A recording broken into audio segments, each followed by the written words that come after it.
რატომ დაგვიანდა სოფელ ვარჯანიშში მეწყრის ჩამოწოლის შემდეგ გაწმენდითი სამუშაოები? ჯაბნიძეები ამბობენ, რომ ხელისუფლებას დროულად მიმართეს. ქედის გამგებლის მტკიცებით კი ოჯახმა ეზოში მძიმე ტექნიკა არ შეუშვა. თუ რატომ ამას გოგიტა გოგიტიძე მოგიყვებათ. სოფელ ვარჯანიშში განვითარებული მეწყრის შედეგად ბაიძეების უბანთან მისასვლელი გზა ჩავარდა, რამაც 17 ოჯახი ცენტრს მოწყვიტა. ორ საცხოვრებელ სახლს კი დანგრევის საფრთხე შეუქმნა.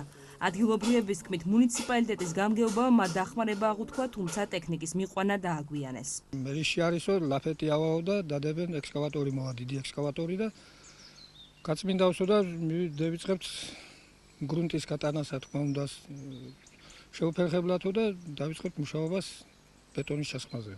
ოთარ ჯაბნიძის თქმით, პროცესების განვითარებამდე რამდენიმე ადგილას ბზარები და მიწიდან გამომავალი წყალი შეამჩნია, რის გამოც ხელისუფლებას ჯებირის გაკეთების, გეოლოგებს კი ადგილის შესწავლის თხოვნით მიმართა.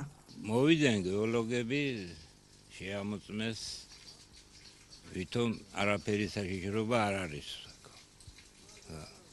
თვითონ უყურებდნენ, ბზარები ქონდნენ და მობრუნდნენ და წევდნენ და ზვარეში ჩასული არ იქნებოდნენ, აქ ჩამოწვა.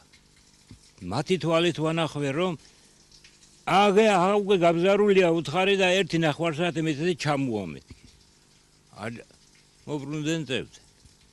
შემთხვევის ადგილის გუშინ შემოწმებას აჭარის გეოლოგიურ სამსახურში უარყოფენ. ტარიელტუს კი აცხადებს, რომ ვარჯანიშში მეწყრის განვითარების შემდეგ ავიდნენ. შევამოწმეთ უკვე მომხდარი პროცესი. ახლა იქ ზემოთ ჩვენ მოვიარეთ ყველაფერი და არანაირი ბზარები ზემოთ არ არის, მაგრამ აუცილებლად საჭიროა იქ საყრდენი კედლისა და იმ პროფილაქტიკური ღონისძიების ჩატარება, რაც მეწყრის შემდგომ გააქტიურებას ხელს შეუშლის. საავტომობილო გზების დეპარტამენტის მიერ დაითვალა სარალი დაახლოებით 33-დან 35,000-მდე დაждდება ამ გზის აღდგენა.